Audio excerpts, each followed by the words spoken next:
The Locked On Podcast Network presents the NBA Big 3 in 30. The 3 biggest stories in the NBA from our local experts at the Locked On Podcast Network. We bring you the real story, why it matters, what's next, who wins the big game, and more, all in 30 minutes. The NBA Big 3 in 30 starts now with the biggest story in the NBA. Mike Budenholzer out. We expected it, but that doesn't mean we know what's coming next. You are Locked On Suns, your daily Phoenix Suns podcast. I think the timing was just a matter of time, is how I would put it, with this Coach Bud firing. 36-46, Ben, and a disappointing season. Fired at 1 year into a 5-year contract that is worth, as far as we know, 8 figures a year. And so not exactly a easy decision to stomach, but I think you and I both got to the point throughout the course of the season where, setting aside the money and the optics of it, which we'll definitely, spend some time on, I'm sure, throughout the week and today as well, it just became the right decision. You're seeing tweets from Dwayne Rankin that the loss to the Pelicans on February 27th, which was the game where Zion just went bonkers, triple-double. Somebody named Carlo Matkovic went off. I don't know who that is still, and I watched him do it at home. Too many of those types of stinkers added up. But to me, I don't know about you.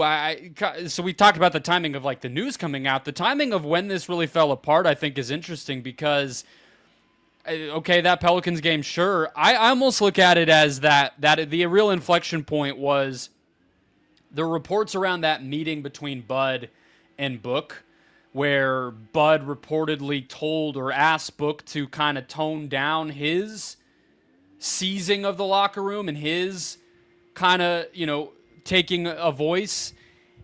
And they handled that okay. They talked through that whole thing and, got the noise to go away around those reports, Ben. But it felt like around that time where, at least from my standpoint, what Bud was saying publicly, it just kind of it petered out into nothing, and it just felt like he kind of rolled over after that. Oh yeah, rolled over is the exact right way to put it, Brendan.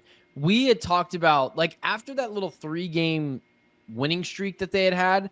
You asked me the question, and for some reason it stuck in my brain of has Bud done enough to save his job? And I think what I said to you was I don't know, TBD. He never, when the train got off the tracks, tried to get it back on. In the worst of everything for this Suns season, which really feels like it's came in the last couple of weeks, Mike Budenholzer did nothing to stop himself from getting ran over by that proverbial train. In fact, it almost feel like he welcomed it. It almost feel like the head coach, the hometown coach of the Phoenix Suns, this is what I'm going to do, this whole parade that we kind of had at the beginning to have him here. It was almost like, all right, I got my $10 million a year. I'm ready to leave and and just go vacation on a beach for the rest of my life. Because I don't think Bud gets another stop anywhere. I think this was it. And I think he came to the conclusion himself, he was done. So you saying he hasn't done anything to help change that, 150%, man. And I think everyone felt that. Because I did this segment on one of the solo shows maybe a month ago now that I did, where I said, because I had just been I think we're all driven crazy by Bud's public persona throughout the whole season of just how little he would say and everything. Because last year, at least, there were times where Vogel he did try the hard you-know-what act. He would kind of, and that was honestly one of the things that came out when he got fired, was that he went so far in the other direction that sometimes it sounded like the team maybe didn't take that seriously, but at least he tried something. And I had said with Bud, if he gets fired, and at that point I think we all knew it was probably headed toward that he would get fired, we felt I was we will look back on him not saying more as one of the reasons why, right? I'm not here to tell somebody how to speak publicly or what to say in a press conference, but what I can say is when he gets fired, we're all going to be saying, why did he just let it happen? Basically. And so it's very puzzling, but On the court, I do think that's probably the part that confuses me more. It confuses me more because off the court, the kind of Greg Popovich, my way or the highway kind of coach, I think that there's a little bit of a trend away from those guys in the NBA. I also think that it's a lot easier for that style to work when you are winning and very good and have championships versus when you're a first-year head coach in a team that doesn't fit. But on the court, we thought that was going to be the part of this that worked best, right? We were talking about how,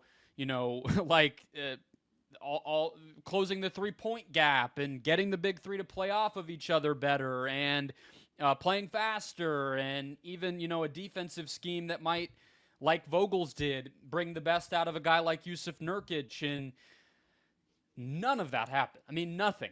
None of the strides you would have wanted to see this team make as a basketball team ever came to fruition. It is really surprising me that we never saw it either, man.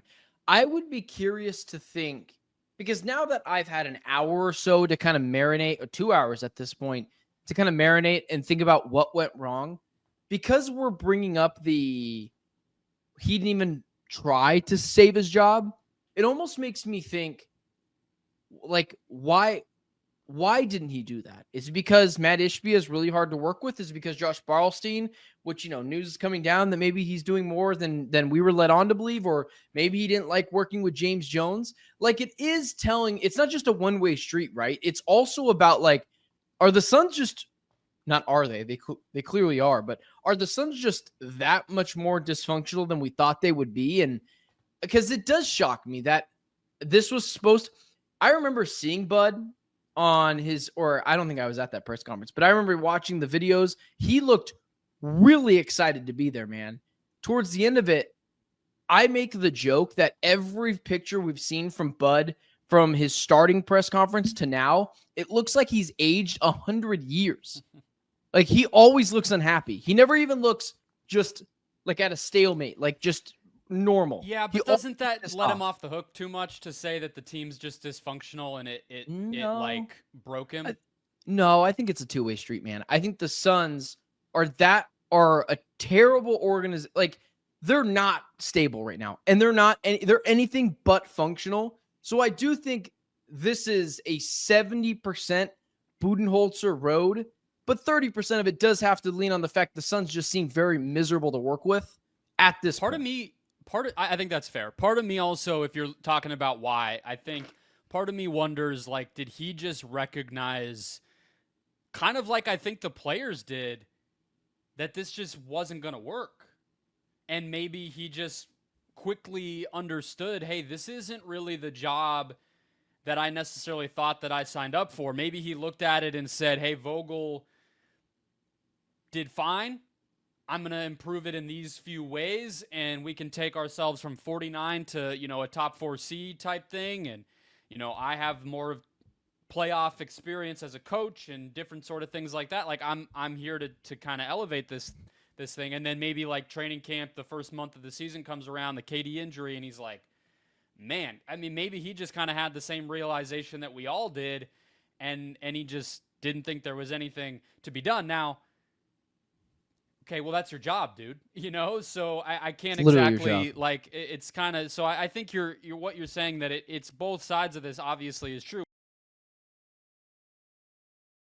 Ever check your bank account and wonder where'd all my money go between dining out, online shopping, entertainment? It's easy to lose track. That's where Monarch Money comes in, your personal CFO, giving you full visibility and control over your finances. Monarch Money isn't just a budgeting app. It's a complete financial command center. You can track all your accounts, investments, and spending in one place, so you stop just managing your money and start building wealth. Instead of juggling multiple apps, you can use Monarch to check your finances, track spending, and even plan long-term goals. Managing money with your partner is smoother than ever. You can track shared and personal accounts, set goals, and stay on the same page without the stress. Take control of your finances with Monarch Money. Use code LOCKEDONNFL at monarchmoney.com for 50% off your first year. That's monarchmoney.com. Code LOCKEDONNFL for half off your first year.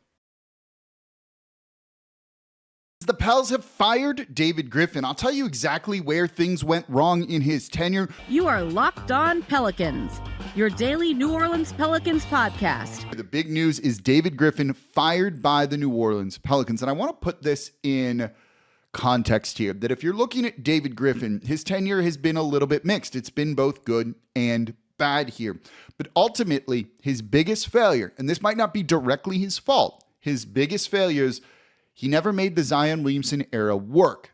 Hold that thought for a minute, right? Look, a lot of that era not working, this current era not working, is on Zion Williamson himself. But David Griffin is also not blameless. There were a lot of mistakes made. And look, every front office doesn't have a perfect track record.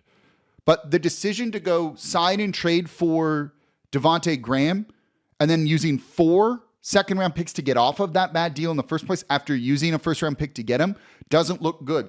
They took too long to trade Brandon Ingram, lost value from him in that, and trying to force a fit that just wasn't there between Ingram and Zion.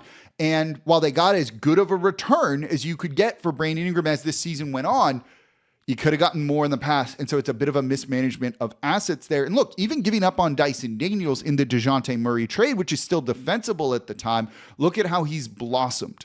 So you look at that, and it hasn't come together. And when you look at the roster around Zion Williamson, a center has just never been acquired. And that's not true, as I've said this repeatedly. They have tried for like every center you would think they should try for. Jared Allen, Miles Turner. They've come close at least twice, very close to trading for Jared Allen, like where you just need a little bit to get that over the line. But your job as the lead basketball decision maker, GM, vice president of basketball operations, whatever the title is, it doesn't matter. Lead basketball decision maker. Your job is to get that deal over the line. And he was just never able to do that. And all of that kind of overshadows some of the good drafting. And they've done a really good job of drafting. I want you to remember that for tomorrow's show. When you look at them drafting Herb Jones, Trey Murphy, even the undrafted guys, they've done a very good job. And regardless of the injuries, which is what really derailed this season, and David Griffin is a bit of a victim of Zion missing more games than he's played, and he is here. Regardless of player availability, it's always going to come down to the front office taking the fall. This is a results-oriented business, and the results just haven't been good. It's really as simple as that. So I want to look at this part with it too. We can point to the on-the-court moves, right? The players, the roster, the injuries, and all of that here.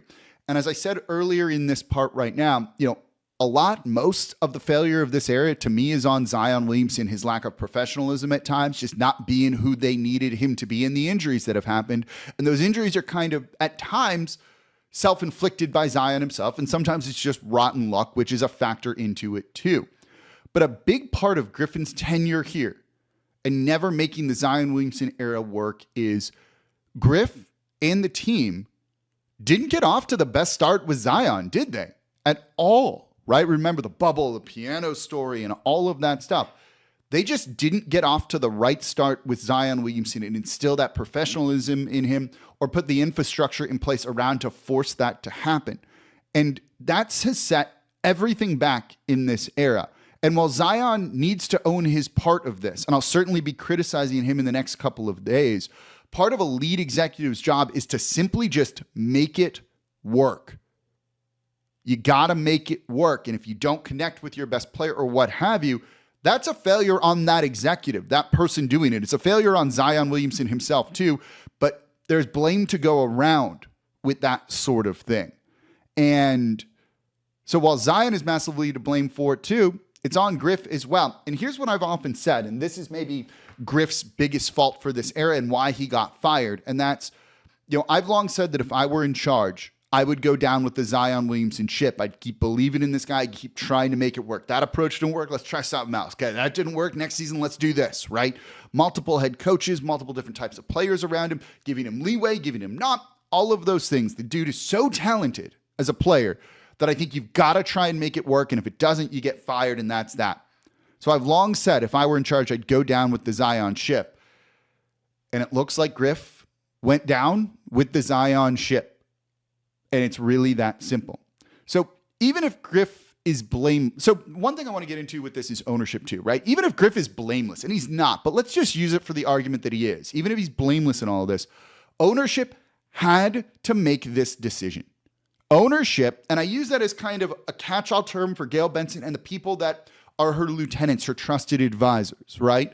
Ownership had to make this decision because inaction or just simply running it back would have been kind of an insane thing to do and would have sent the message to fans that ownership doesn't care and that failure is tolerated. So in one sense of this, it's nice that ownership seems to have gotten the message that they just couldn't continue down this path. We're going to look at ownership heavily in tomorrow's show. I don't want to focus on that too much today. Let's just kind of take the reaction and everything that happened. But I'm going to look heavily at ownership and Joe Dumars in tomorrow's episode of Locked On Pelicans. You are not going to want to miss that. If you haven't seen me heated before, you're going to see me heated in that episode. So, look, as for who's going to replace Griffin, the name to keep in mind is Joe Dumars. I wrote my notes for my show when the news broke here. And what I'd said was, literally, I'll read you verbatim what I have written down. Quote, as for who will replace Griffin, it's likely they hire a consultant to help make a short list, but as always, keep the name Joe Dumars in mind, end quote. That was well before Shams reported that Joe Dumars is the heavy frontrunner or whatever the word was.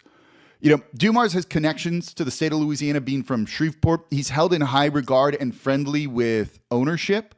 So after the failure of the Griffin era, and David Griffin kind of being an outsider, ownership's kind of doing the pendulum swing thing where you go the opposite direction. They're taking someone familiar to them, someone they kind of trust, and that could be Joe Dumars. Joe Dumars did win a ring in 2004 running the Pistons, but the end of his tenure was not great. So look, David Griffin firing, the future is up for grabs with Willie Green. The draft is around the corner, then free agency. There's a lot going on. So subscribe to the Locked On Pelicans newsletter to keep up with it all. But also, you could win big by subscribing.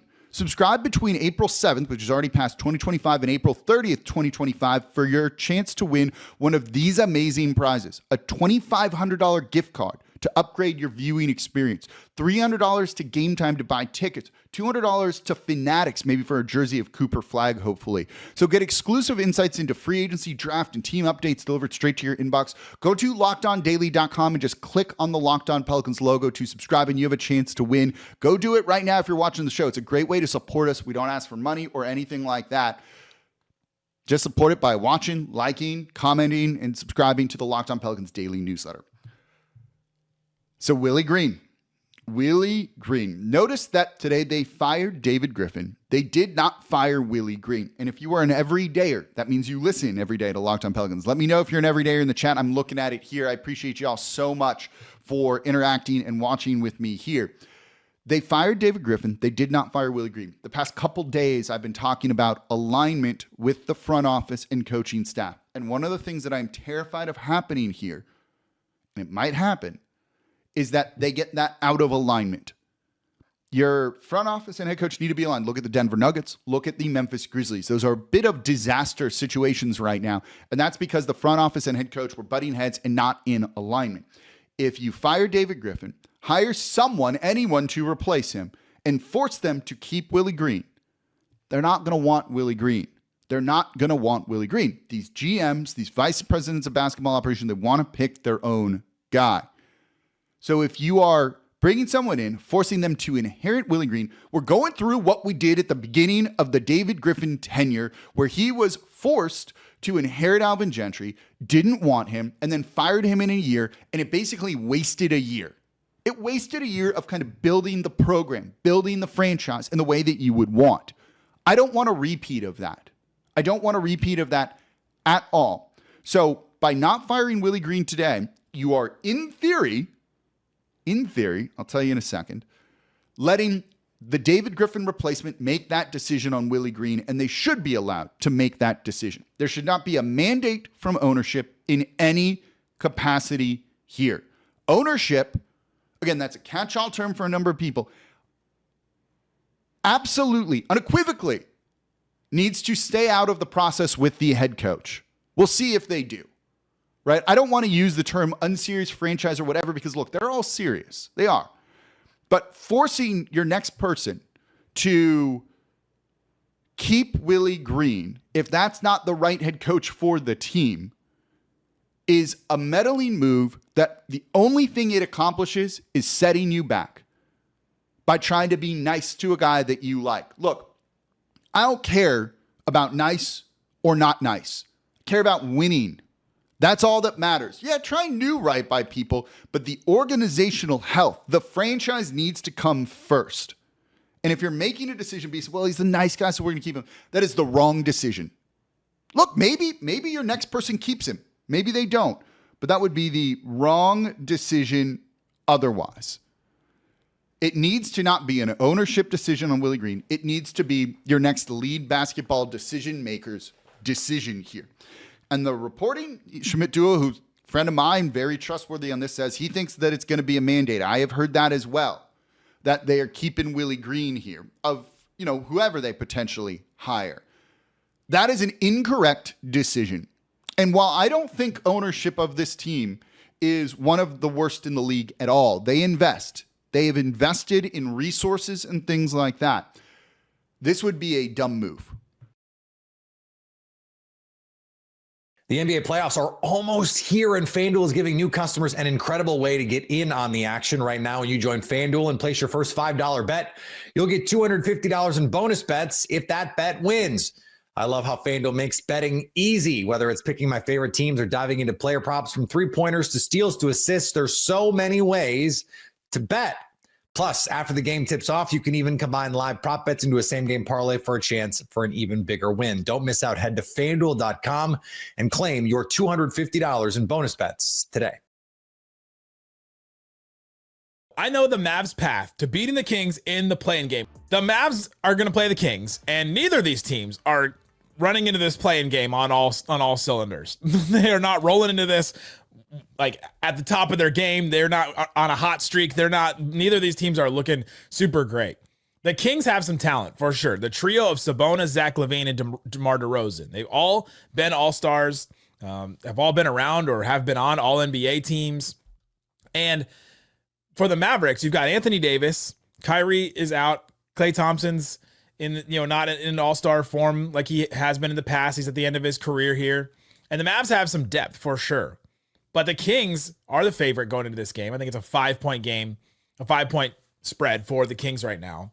And so we got to talk about the Mavs' path to beating a team like the Kings. And I just start with this Kings team defensively struggles a lot. And the Mavs offensively have struggled a lot. And I look at that side of the ball. I think the Mavs will win the game if they can score enough points on the Kings. And we'll talk about the Mavs defense and the Kings offense later. But if the Mavs can generate some kind of offense enough, and then if they hold the Kings, no. But I think that's where it starts. I think the Mavs can score on this Kings defense because it has really struggled. I thought you were going to say if they score more points than the Kings. I mean, I will say that because that is true. Yeah. Yeah. I mean, if we're just like going to speak in simple terms, Kings offense, pretty good, really good. Yeah. Kings defense sucks. But there's like one stat that I think is the key to all of it for Dallas is they just got to hit a ton of threes. And I think Sacramento's probably going to score a lot of points. But Sacramento is 30th in the league in opponent 3-point percentage. And for a team like Dallas with Clay, PJ, and some other guys on the team, and Dinwiddie's going to get his shots, like they're going to have to hit a ton of 3-pointers for them to win this game. And, if we were joking about it before, we know the famous line of defense wins championships. Buddy, if it's ever gonna, it's not a championship, but if defense wins playing games, then this is the one that you're gonna have to show it, because the thing I'm scared about, or one of the things I'm scared about in this is, do they have the offensive creation like to take advantage of some of these mismatches? They can throw out some bigger bodies like Valanciunas with Sabonis, against an AD and Gafford and stuff. Like, we can have all the big bodies on the floor, but who can take advantage of that? Zach LaVine, or some other guys on their team. So, and before for Dallas, it was Kyrie Irving, it was Luka Doncic, and now it's Spencer Dinwiddie and Jaden Hardy.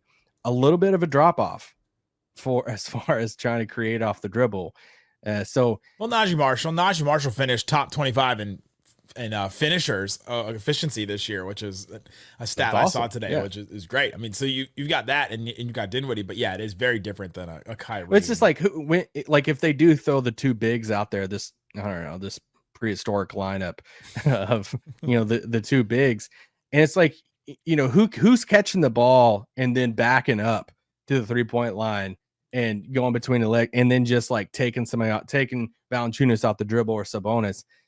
It's probably going to be Dinwiddie, and that's the thing. You hope the Brandon Williams injury isn't doesn't hinder him too much, but it's just like that's one of the things. So if you don't, so let's just say this: if they don't have a huge offensive game, if there's ever a time for you to win a game with your defense, it's now. Like you go in there and put the clamps down and say like we're going to win this game defensively. I kind of think Kidd will start the Najee, Klay Thompson, PJ Washington, AD, and Lively group. I think he won't even start because the Kings are not going to have Malik Monk. Yeah, he's out, and so then I think they've been starting with Keon Ellis, Keegan Murray, Zach LaVine, DeMar DeRozan, and Sabonis. That's who they've been starting. That's a big lineup with not really a real true point guard or even a point guard at all. Not even like a real guard. Zach LaVine kind of a wing. Zach LaVine, yeah, but yeah, that's how they've been starting games, and so I wonder if he'll just match size for size in the wing category there. But I start going through this, and Sabonis, LaVine, and DeRozan have played 1,090 possessions together, which is not nothing. It's not a big sample size, but it's not tiny either. They have a net rating of minus 4.6, meaning they're getting outscored by 4.5 points per 100 possessions. They have their offense is in the 66th percentile, so just a little above, just above average. Their defense is in the 10th percentile. They allow 121 points per 100 possessions. Their defense is absolutely awful. If you go to their half-court defense, which is usually the kind of offense and defense that you look at in a game like this, a playoff setting where a lot of your sets are, your defense is set and you're playing against a set defense on the other end and all that. Their half-court defense is 106, which is 4.5 points worse than the Suns when the Suns as a team this season, and they were the worst team in the NBA. So their half-court defense, when those three are on the court, is just absolutely awful. And the Mavs, like you've been saying, have been struggling to score in the half-court, trying to create some kind of offensive creation in some way. And that's where the Mavs have really struggled. And so I think they can create against this team. The problem is if they're going to defend the jump shooters of Zach LaVine and DeRozan, those guys can get hot. And there's not the equivalent of guys to get hot for the Mavericks on the other side. I guess Najee Marshall could get really hot driving and hitting floaters. Anthony Davis obviously can get hot from a bunch of different areas in the court. We've only seen that once so far in his career with the Mavericks. For a half or for... No, that Raptors game, he was really impressive. No, there was the Raptors game, and then there was the Hawks game. Yeah. The Hawks game is the only game we've really seen him. Well, it's the only game he shot 60%, besides the Brooklyn game, which he only scored 12 points. The irony of Zach LaVine having a monster game and putting out the Mavs in the play-in. There's a lot there for our show.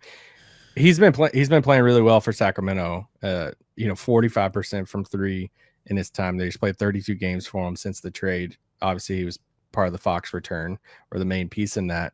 Over 50% from the field, 22 a game for them. So, I mean, he's having some games where he's putting up a ton of points. He has that opportunity again on Wednesday night. So, who scores more points on Wednesday, Anthony Davis or Zach LaVine? For the Mavericks, they better hope it's Anthony Davis. Yeah. But is it sad that we're like hesitating? Well, Zach LaVine's a really great scorer, so I don't think I don't think that's a ridiculous thing. And he's been on a heater recently too. So let's just say that equal out. Who has the after that? It's DeRozan. Yeah, Sabonis getting his 18 or 16 or whatever. Sabonis, DeRozan, Keegan Murray. Yep. Valanciunas. Keon Ellis maybe hitting some threes. Yeah, versus Klay, PJ. Najee. Yeah, Najee, Lively. Dinwiddie. Anyway. Gafford. Throw Gafford in there too. Yeah, that's true. Gafford's probably their next best scorer after Anthony Davis right now. I think there's more pressure though on the Kings. Like The Kings are hosting this game. The Kings are like they have. We're debating on who has more pressure in the 9 or 10. The 9-10 play. It's just like they have all these guys. Like they kind of went for it, even though. And you make the Fox trade, they brought back a more of a win now type of player in Levine. And it's like, I mean, you just go across to like Levine, DeRozan, Sabonis, these guys even trade for, Valanciunas and stuff. And it's like, all right, you have a roster that kind of makes sense to be like an 8 seed against an OKC or something to try to get into the playoffs. If they get beat by this version of the Mavs, I mean, that's just another huge slap in the face to them. And then you have the Mavs with obviously the trade and making a response, making something of this season. I think there is some pressure on them to do something like that. But how much do the players really feel that? I don't know if we felt that the last couple of games with the Mavericks, but maybe they were just playing to the end here.